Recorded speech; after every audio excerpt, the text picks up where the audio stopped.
Someone once said that banks are places where good people go to die, but this is not the case with this bank. Banca Transylvania has constantly reimagined from the inside out, with over 15-year tenured staff still hungry to innovate and change banking as we know it. But how is this possible, I hear you ask? Well, today's Druid Talks guest, Nevenca Doca, is a Senior Executive Human Resources Director at Banca Transilvania, who introduced conversational AI to impact the bank, its staff, and its customers hugely. So it appears there are banks, and then there is Banca Transilvania. Welcome, Nevenca. Thank you so much, Kieran. This was a lovely introduction. Well, Nevenca, for those people who don't know you, let's start at the beginning. Who are Banca Transilvania and what makes this a special place to work? Well, it all started about 30 years ago in the region of Transylvania, as you can imagine, with some founders just having this crazy initiative to found a bank, to start a bank. And it grew to being today the largest bank in Southeastern Europe. We are very proud to be able to mention that, actually the third year in a row. It currently employs the financial group, which Banca Transilvania is the main company, but it also has all sorts of other financial institutions around it. The whole group employs more than 12,000 employees, which you can imagine it's not easy to work with during these days. It's nationwide, and we have small investments in outside Romania, in Italy, and in the Moldovan Republic. So it's a complex business, not only because it's in finance and banking, and as you mentioned, it's not that popular these days as it used to be, but also in terms of businesses, legislations, regulations, EU, non-EU, all sorts of complex issues there. And then the pandemic kicked. And then, unfortunately and very sadly, we have, the largest war in our times at the largest border of the country. So it's a complex situation. It is a complex situation, and it's interesting. So much has happened in 30 years, but I love your statement there. They just decided to start a bank as it was the most natural thing in the world. Exactly. I haven't woken up with that thought just yet. Maybe someday I'll start the largest bank in Eastern Europe for fun. We could have a whole podcast about that. In 93, in Romania, just a few years after, the communists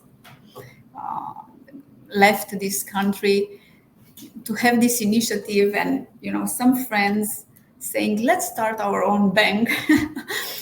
That's some courage and some intuition and some vision. That is kind of special. Well, Nevenca, what's got you inspired to implement conversational AI in the bank to cope with all of this change and to promote innovation and better customer service? How did you go about implementing it? I would make a disclaimer from the very beginning. And this is that I love people. I fully, totally am in love with people, not with robots. Just wanted to make this disclaimer. However, I find that people can add value more than moving papers from left and right, or doing some very repetitive, very boring and little value added work.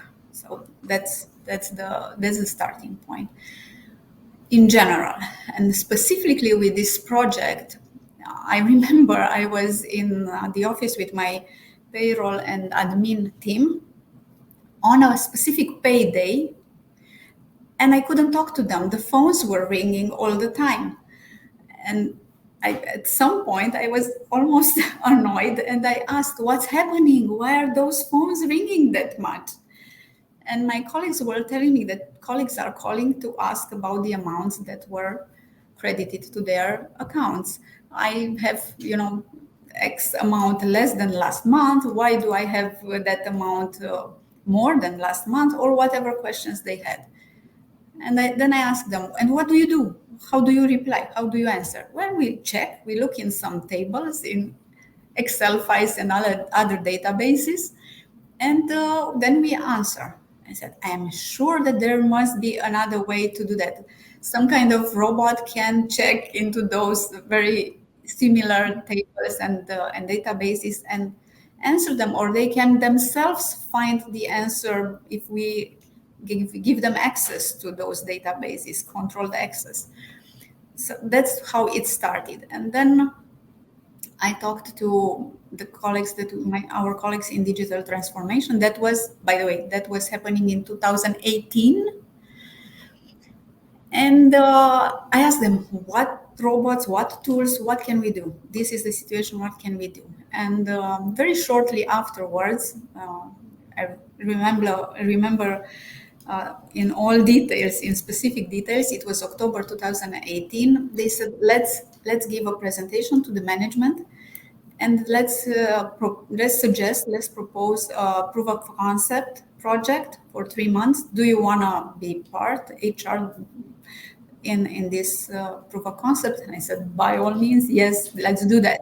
So it was HR and finance to proof of concept project. We started last quarter of 2018.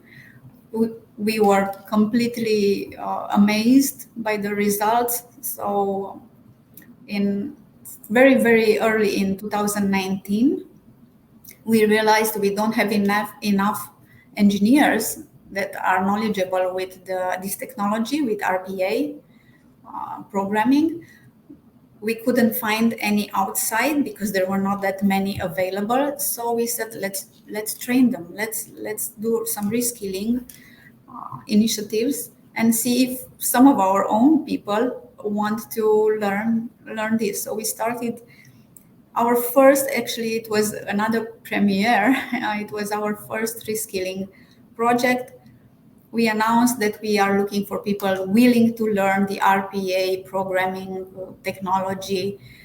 We had less than 300, 280 something applications from all over the bank, like risk analysts and front office clerks and credit analysts and salespeople and managers and all sorts of applications. We selected down to 20, all different layers of interviews. The funny thing was that most of them said, we don't know what you are talking about. We don't know what an RPA programmer is, but it sounded interested enough, so we put our application forward. Some of them, as you mentioned, had 15 or 18. I remember one colleague was 18 years in the network in a specific agency doing the same thing. So he said, I don't know what it is. I don't know what you want from us, but I mean, you can count me in. And then we had partners. We outsourced these partners who were training them for 3 months, I think. And then we had the graduation ceremony. 10 of them right away, right after the reskilling program, were transferred to digital transformation office. And that was another premiere because we allowed them to work from wherever they were. We didn't have remote work at that time. But we said, let's start with them. We don't ask people to move for this. They could do this from their own place. So that they were very happy for that as well. And from the other 10 that we didn't have jobs for right away, 6 of them we delegated them. We sent them for 6 months to Moldova, where we have another bank, the third largest bank in that country, so that they automate some processes, and they actually skipped some stages. They run directly to the robots. All these people are still in the bank, and the loyalty and the enthusiasm they had by learning that and working on that, it's priceless. Oh, wow. Gosh, that's right in the heartland of UiPath you started so many years ago.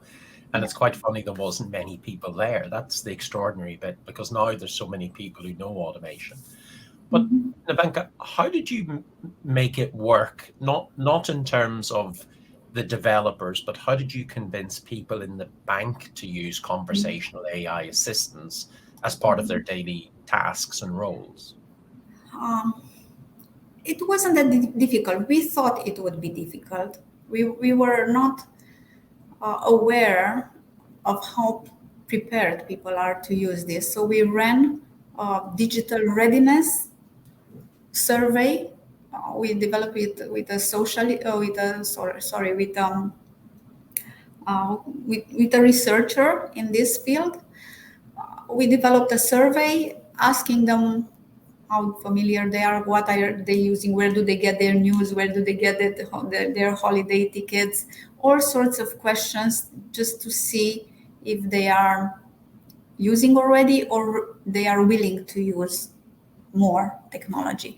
And much to our surprise, more than 80%, 82% had no problem in adopting or using such a technology. So we said, okay, we are ready. Let's do it. That was one of the first things. And then another thing, with the same impact or even larger, we partnered with some of our colleagues, and we said, this is what we want to do. We are developing an HR robot, an HR chatbot, and we want to make it work. We want to make it friendly. We want to make it familiar to people. So we put together a team of 10, 12 people. Give us some ideas or do it yourself. And as you can imagine, people creativity is something, that's why I love people, by the way. People creativity kicked in, and then they gave a face they gave a name. First of all, her name is Aida. Aida, and it's not a random name. Aida in Latin means help. Oh, So it's wow. help or helper.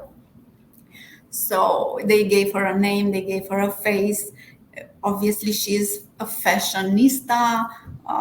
She is very friendly. They thought her to have a sense of humor, to be a little bit cheeky when colleagues, because that happens too. Some colleagues, they ask her all sorts of things, and that's fine. I mean, we allowed her these things to happen. So by partnering with our colleagues and making her as human as possible or as friendly as possible, adoption was immediate. Hmm. Wow. Preparing for this talk, I was looking at the reports since the last 3 years, and we have all colleagues are using her. Users exceed the number of our current employees, because there are also some people that left. So everybody is using her. Oh, wow. Because you normally don't associate technology with personality. So to be able to do that, to create someone that people want to engage with is brilliant.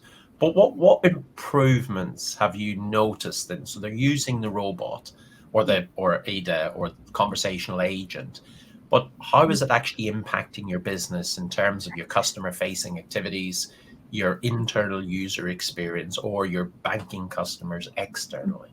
Mhm.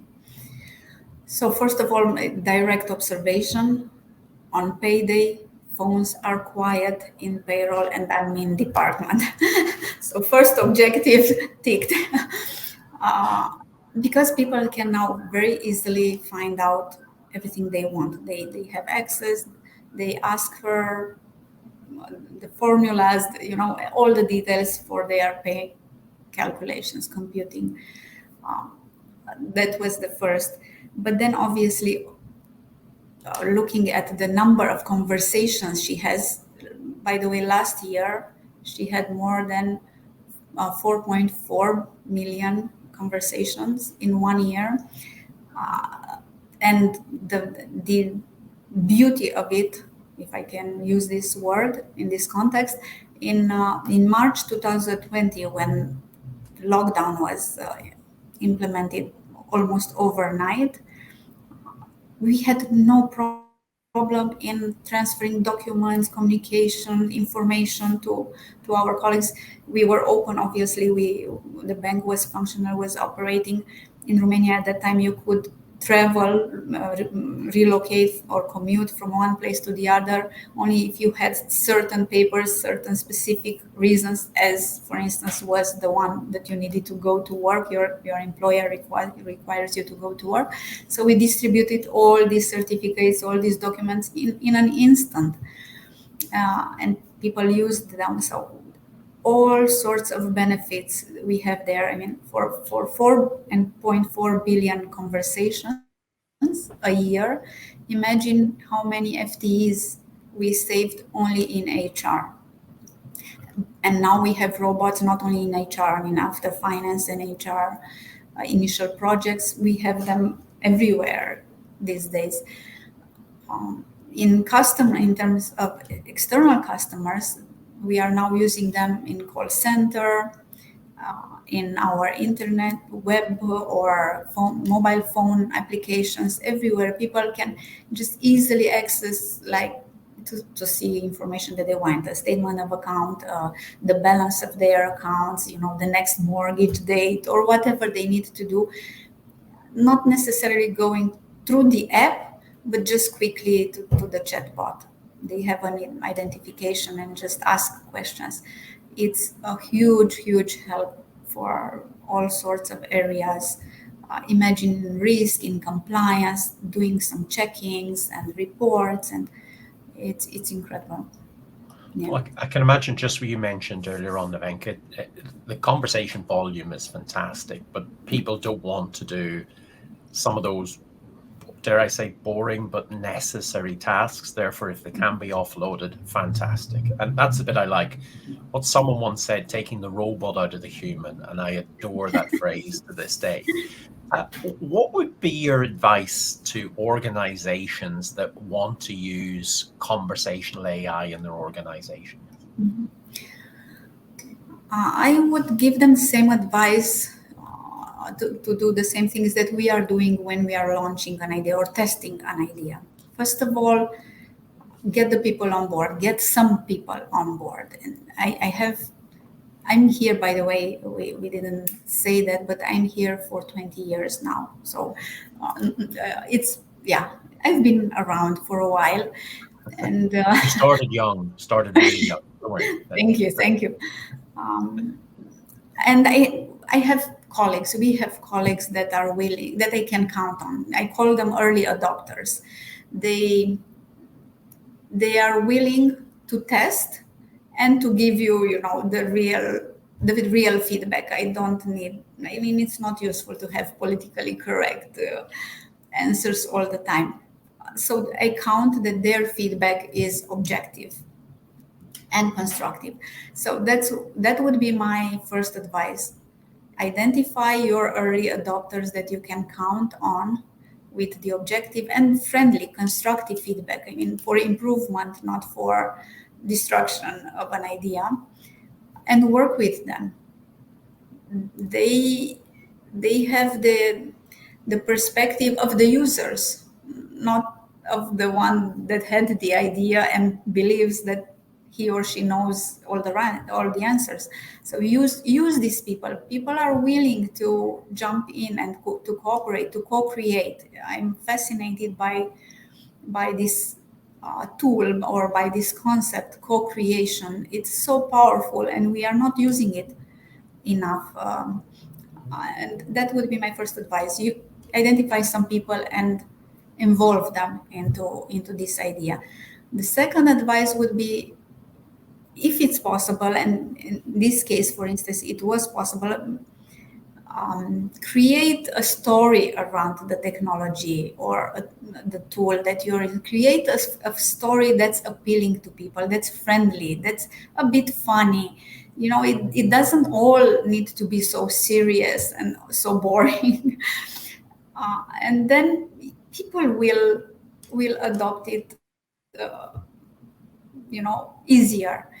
And then there is another thing. Don't expect that 100% will adopt it from the beginning. There will always be a number of people that, no matter how friendly and no matter how useful and no matter how whatever beautiful story you create, they will not use it, or they will criticize it, or they will complain about it. Forget about them. Just focus on the other ones that are willing to use it and that appreciate it, and you grow from there. I love that. It's that thread of people that you keep talking about. They're involved in every part of it and been communicated with as well. Nevenca, one thing we cannot ignore is the future of work, and the future of work that is currently being impacted by the adoption of generative AI technologies. There's ChatGPT and Bing and Bard and a whole lot of others. How do you see the future of work in general? How do you see it for folks in the bank now that generative AI is such a massive thing? Yeah, I was surprised, as probably many other people, when ChatGPT was launched and became part of our life, because as others, I was too convinced that it will take a while until technology will take over creative jobs. The jobs that were said to be left to humans for long from now on, for many years from now on, like creative jobs, for instance. And we see that ChatGPT and other AI that's active these days are doing just that. Are creating visual arts, are creating text, literature, and other sorts of creative work. So that's a surprise, and I think we have to rethink how we position ourselves against technology. Still, I believe that technology is here to help us, and it should be technology helping humans, not humans being threatened or replaced by technology. If technology can make our life easier in terms of work, or our personal tasks at home or in our parts of life, in other parts of life, we should embrace it and we should make use of it. We cannot avoid it. We can resist it for a month, for two, for maybe a year, but it will overtake us. And in Banca Transilvania, since 2019, as I mentioned, that was the first reskilling program that we've done. But since then, because it was such a success and it created so much engagement and joy, actually, people saw that people around 35, 40 who thought that their life is professional life, at least, is over. I will be a banker for my whole life. I will retire, grumpy, grumpy risk analyst or whatever. And they saw that there is a second curve, to use that term.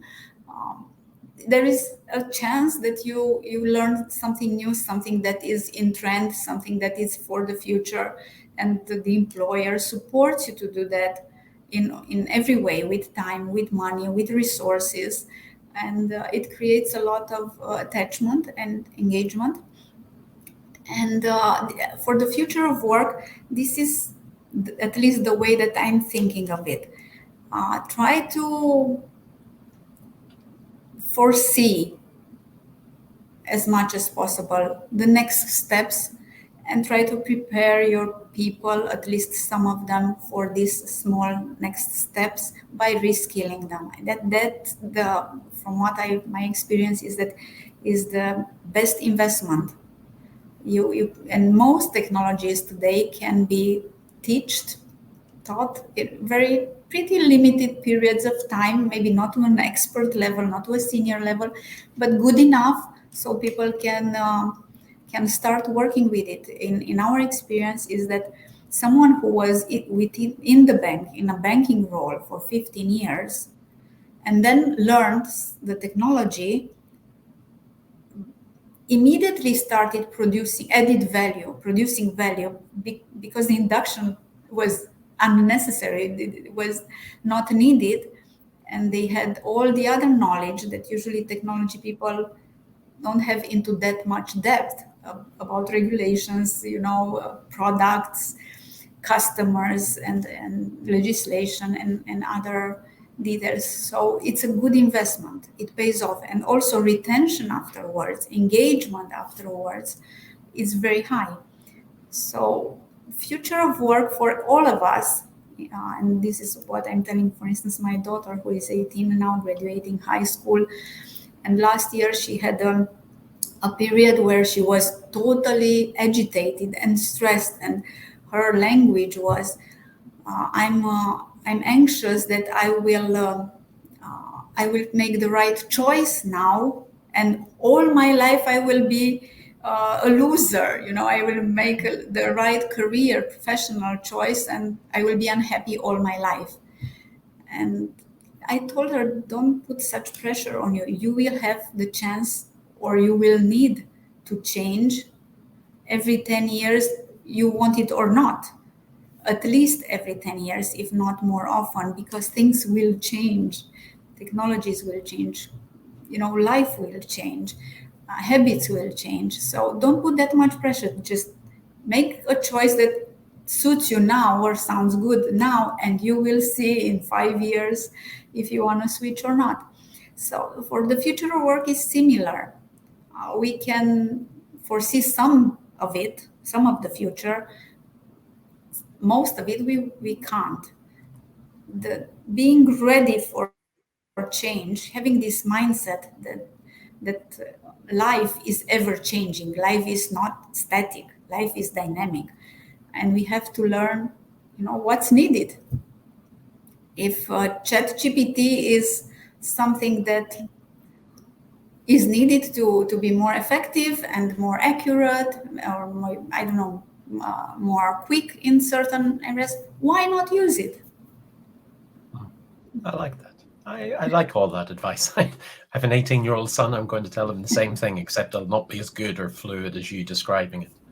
So, Nevenca, what's next for you and Banca Transilvania? Well, we are involved in so many projects. One of it is developing a fully digital bank. Banca Transilvania acquired another small bank in Romania, moved all the business to Banca Transilvania, closed the branches, and is preparing it to be launched as totally fully digital bank, the first one in the country. So we have a team there growing that is working on that, which is purely technology based, and that's an interesting project in itself. Besides that, Banca Transilvania grew initially organically, and then the last decade through a series of mergers and acquisitions. We are still interested in growing in both ways, organically and also by acquiring other banks when opportunity arises. So we have many plans. People are always the essential part of it, and I hope that at least for the remaining of my career, people will still be central to this business. I somehow suspect they will be. Nevenca, that is excellent. Thank you so much for today. I am not surprised that Banker Transylvania is so successful. And whilst you might not say it, I funnily feel that you're one of the primary reasons why it's such a great place to work. I love that investment in people. I love what you're saying there around augment talent, not replace. And I love the idea of having multiple careers. I don't think anymore banks are places where people go to die, or not in the case of Bank of Transylvania. I'll maybe rephrase that. Bank of Transylvania is where people go to thrive. Look, thank you so much. That's such an amazing Thank you. Thank conversation you. today.